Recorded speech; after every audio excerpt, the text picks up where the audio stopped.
Hey guys, so in this video I will be showing you my updated computer build. So as you can see, all these red tubes here, I've added what is called split wire loom. I'll put a link in the description. So what this is like corrugated tubing. They're split right in the middle so you can put wires down the whole thing, and it's like, it makes that kind of sound.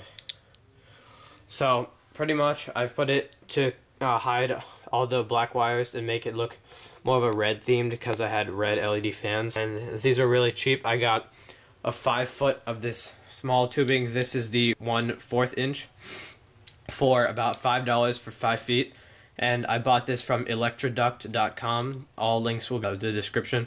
And I bought this more larger tubing from the same site, which was like 5 cents more per foot, and these ones are the 1/2 inch, and they fit well around water cooling tubing, the PSU motherboard cables, and just in general for thicker groupings of cables.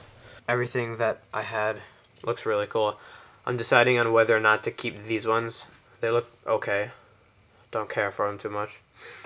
But that's pretty much it, guys. I just wanted to show you what wire loom was.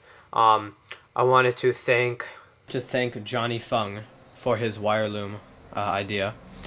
And if you guys are wondering what these lights are, these are the Logisys Meteor LED cathode lights, and they switch between several different levels by a button via a bracket in the back of the computer.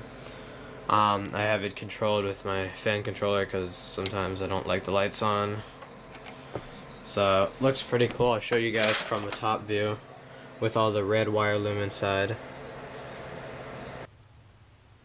Yeah, so guys, that's pretty much it. Thanks for watching. Hope you have a good day.